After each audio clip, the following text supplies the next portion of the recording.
Hello there guys and girls and everything that's in between, and welcome to another Total War Online battle. Today on the map of Amnesia, I am playing against Jinn. When I first entered the lobby, Jinn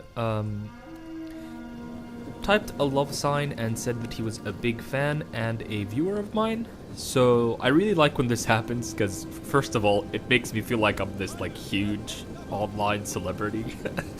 And it's really always nice to kind of meet subscribers and play with them. So yeah, today I played against Jinn, so big shout out to Jinn. I hope you're watching, and I hope you enjoy this battle as much as I enjoyed playing it against you. So today I'm using Baktrian. Now this map, Amnesia, is a pretty forested map, and I decided to be a little bit sneaky. Because Jinn told me he watched my channel a lot, I assumed he would kind of know the way I think about battles and kind of how I plan my battles. When I saw Macedon on this map in particular, I knew that he was going to really have a kind of a balanced army. It's a very forested map, as you can see. Let's go ahead and put this on slow-mo. And a forested map doesn't usually mean that you're going to be bringing something that's very skirmish heavy. You might bring some skirmishers. But we're going to start off with his build here, and I think he used this logic because he had a really nice balanced army.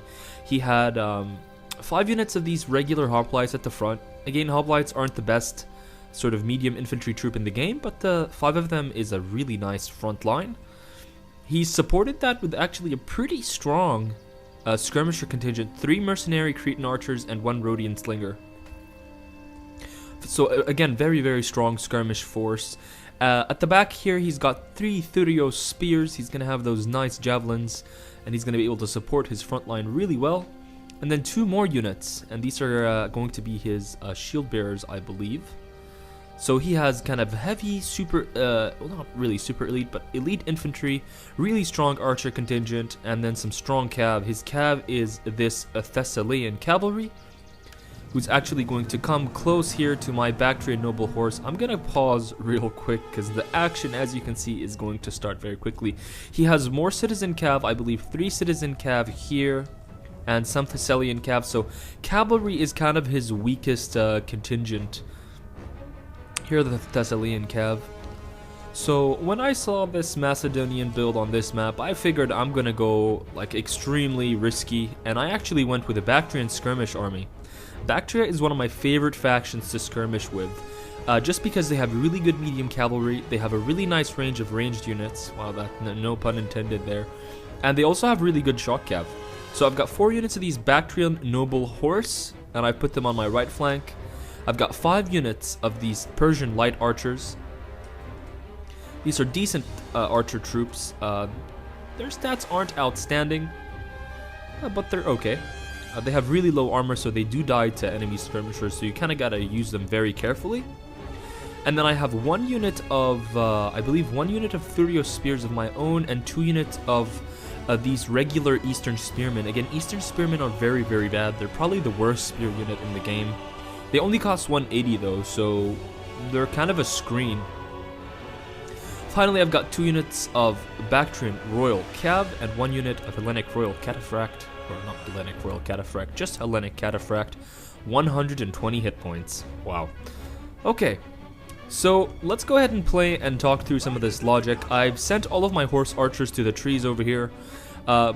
Ideally, I was kind of hoping I would draw some of his cav away from this main engagement because, as you can see, I'm going to start engaging his own Thessalian cavalry, who actually did get a decent charge on my Baktrian noble horse, but these guys have decent HP and really high armor stats. So I'm actually going to get the better of him on that front. I'm also using the terrain. I want this kind of stone barrier to be standing between our 2 armies. And you can see here from the tactical overview that I've done that pretty well. I'm going to start moving my own infantry here, preventing his infantry from really engaging me head on. He's going to have to go around the mountain on both sides. And then I'm using the forest to kind of advance forward with my archers. The reason I'm isolated with my bow cav here, these 4 units of mercenary Scythians. I really like these guys. The Scythians and the Sarmatians, I really like both contingents of cav. I'm using them here to kind of hopefully draw some of his skirmishers away and give my guys a bigger advantage. You can see my guys are actually firing downhill, into this unit of Cretans, but most of the shots are going to actually be hitting the mountain. So it's not ideal for me at this stage. Here come more volleys, and we're going to start getting more and more kills. Even a few Thessalian horse units. So here's what I'm talking about. When he wants to step up this hill, he's going to have to run upwards. And then he's going to have to navigate around this terrain, which is going to give me plenty of time to kind of pull out and be able to skirmish back into this forest. And again, I'm being very, very proactive with my horse archers here. And this is kind of also what I want to happen. I want to draw archer fire with these guys because they're moving. And I also want him to maybe chase with one of his cav units, because 4 of these guys firing at 1 cav unit at once will decimate it very, very quickly. Over here he gets his hoplites at the front, and I'm just going to run back and start the skirmishing process. This battle for me is basically going to be about kiting. So you can see I'm actively kiting away from him. He has to traverse all this kind of difficult terrain to get to me. And it's basically a Baktrian surround now, just standard skirmish tactics. I'm trying my best to not lose extra units, and I'm trying my best to be kind of sniping away at these units. So this Thessalian cav, again, is going to be, has 0 kills, and you can see that my horse archers have already raked, look at that, 26 kills on some of them. This one has 21, this one has 4, this one has 34, so they've already started to be very cost effective in this fight. Jinn's infantry is much better than mine in this battle, as you can obviously tell. I would say his skirmish is a little bit inferior, given that he has to split up his forces like this. And you can see he's having to commit lots of cav units to protecting 1 archer unit because I have such a huge cavalry advantage. So he's trying his best here to maybe push my skirmishers back, but this is kind of what I wanted to happen. See, I'm using the terrain. I know this map pretty well. So when he comes up here, he's standing in the open, and my own archers are through the trees and in the trees. So I'm going to be getting that that cover bonus. Here he's going to try to engage my cavalry. I'm going to charge him really nicely with this unit of Hellenic cataphracts.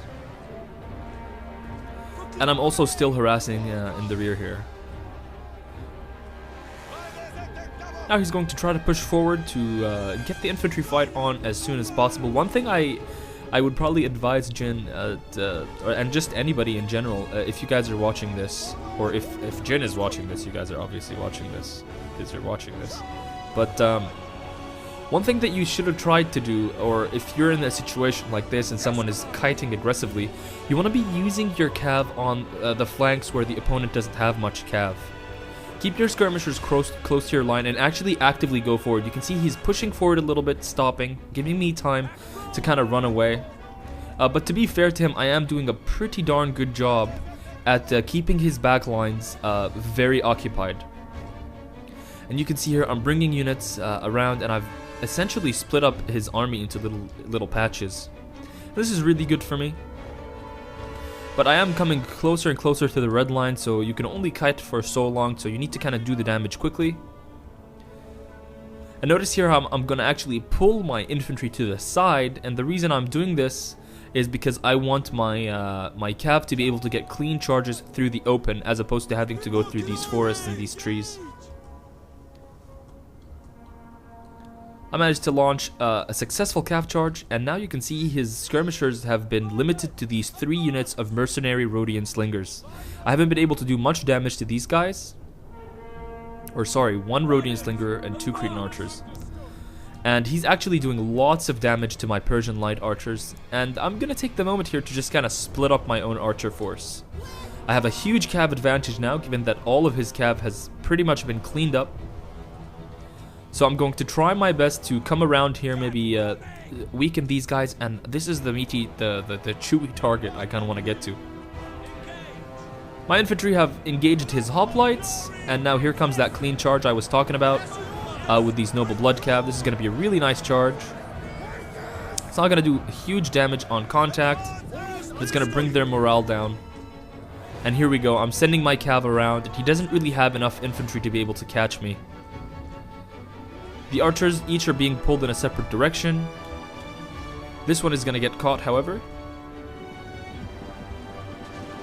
Here we go. He gets he catches them, but this thin formation is gonna mean that I'm actually gonna be able to run away pretty easily.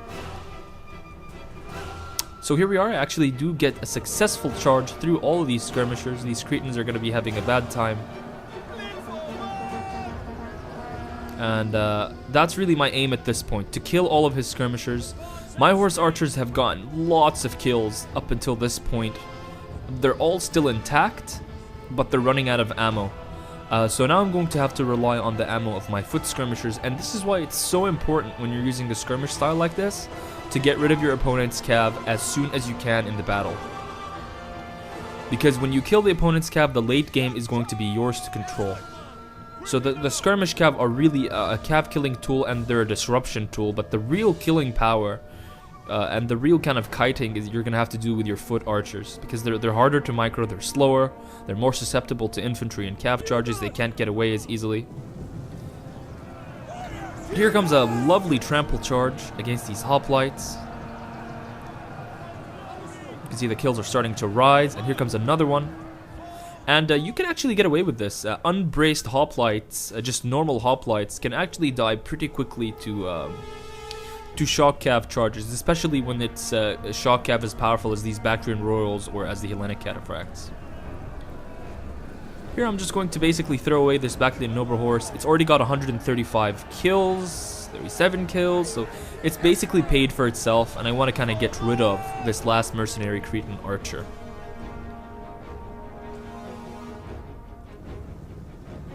These guys are basically starting to waver now. They're being fired at from all angles. And I'm going to wait for them to start moving before charging them again. They're being shot in the rear. And here comes the charge. And look at this. He tries to brace. Jinn tries to brace as well as he can. He hits hoplite wall there. But the formation was way too weak. And I'm actually going to be able to just pull out of there with relatively no losses. Still doing lots of damage. His general is a little bit isolated over here on this side. But he still has some units of infantry left. But look, it's just spearmen now. It's just hoplites and Thurio spears. And I think there is one more shield bearer. I think his general, that's it. Yeah, just his general is the last shield bearer. These archers are starting to do major work. 45 kills, 58 kills, 62 kills. They weren't as good in fighting the Rhodian slinger and the Cretan archers as you'd like. But now they're starting to get really nice kills and helping to dwindle down the numbers of this spear infantry. At this point in the battle, and this is something that you might kind of encounter when you're using skirmish styles. Look at this. This was actually a nice move by Jinn. He braced his guys before the charge happened, but I'm still gonna get a side charge on them here. And he's gonna go into square. And I think I'm just gonna pull out indeed. But going back to what I was saying, the main point, when you're using a skirmish style like this, you'll often find that, first of all, the time, you can see the timer is very much getting closer to a draw. So you kind of have to take action quickly to get the win. But more importantly, you're gonna be running out of ammo. My horse archers have been out of ammo for a very long time. So I'm kind of trying to find units like this that my cav can kill without the archer support. And I'm using the archers to fire at the bigger, more healthier units. So you can see these guys are by far his most healthy units. 3 units of almost full united troops, full HP troops. 115 here, 120 here, 119 there. And so I'm using my archers' last remaining arrows not to kill the weaker units, which I was able to rout by cycle charging, but by killing the units that are more full, that are more that have more men in the unit. I think this is a small mistake here by Jinn. He lets his general get isolated, and I'm gonna notice this. Notice that he's kind of trying to reconnect with his infantry. I don't want his general to be alive, so I'm actually going to switch all of my missiles to his general. And I have 1 unit of Eastern Spearmen that actually came back from routing. I'm gonna lock them down, pin them down, and then I'm going to attack with all of my shock cav and all of my missile cav at once. My archers here have run out. You can see they've got their little daggers out, which means they're out of ammo. And I'm gonna come in here now with all the cav at once. trying to get a morale penalty on him. And notice I've left 1 unit of shock cav here, 1 unit of Baktrian royal cav here at the back to kind of rest up. I've got lots of cav here. I don't need them to be to lose men. And there we go, 67 shield bearers. They're losing decisively. I'm losing lots of cav as well, but his infantry are coming close. And this is a moment where I'm like, okay, well, my archers are out of missiles. My horse archers are out of missiles, so I'm just gonna throw them at these advancing infantry troops, and notice how I'm gonna stop them from being able to reinforce. The Prussian prince. So here we go, more light archers coming in, and these guys are just gonna hold. They're gonna hold the enemy spearmen, giving enough time for the general to die.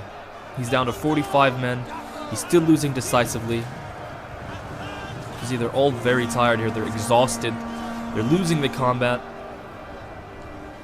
And I'm just peeling off units to try and hold them. I'm losing all these guys, of course, but that's going to be enough.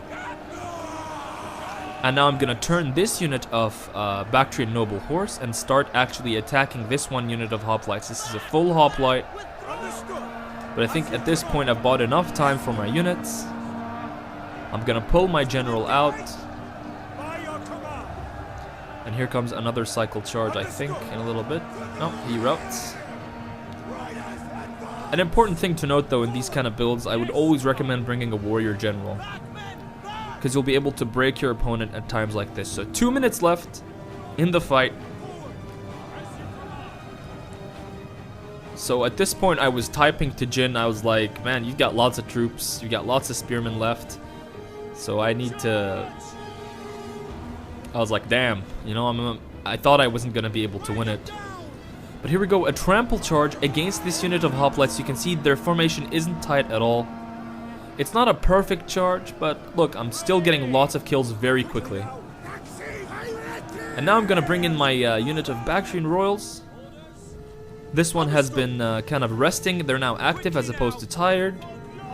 And I'm gonna start actively trying to get that surround. So here we go. Charge with my Baktrian royals. Charge with my Baktrian nobles. And a trample charge that's about to run out, I think. No, I get it before it runs out with my general. He intercepts this one pretty well, though. No, sorry, there's my general. It's just another normal unit. You can see he's trying to prevent this unit from getting a surrounding shot. But these guys are all very tired. And now the moment I see the waiver, I'm gonna charge in with my light cav. This is going to bring the morale down further. And now even his more kind of healthy units are starting to suffer the morale penalty. I'm going to engage them from the rear with the archers. Again, I'm just trying my hardest. I've got 30 seconds left, and I need to rout the units. So continually cycle charging, just moving units in and out. And that's what she said. And I think that's going to be enough here in a little bit. So it was a very, very, very close battle to being a draw. But in the end, I proved to have enough cavalry. And there goes the last unit of Jinn. 5 seconds on the clock, and I get the costly victory. Very, very, very fun battle. Thank you so much, Jinn, for playing me. I hope you guys enjoyed this online battle. Here is the results screen. You can see that the MVPs for me were the cavalry department in general. All of my cav got wonderful kills. My foot archers got decent kills. My infantry, they did their job. For Jinn, his hoplites got some decent kills. His Thurio spears got some decent kills, but you can see that his cav and his archers really weren't that cost effective, given that maybe these 2 units were. But this one Cretan and this one Mercenary Rhodian didn't really do too well. Again, thanks for watching, guys. I hope you enjoyed this battle. Remember to leave a thumbs up on this video and a comment telling me what you guys thought of the battle. Good games to Jinn, and I'll see you all next time. Take care.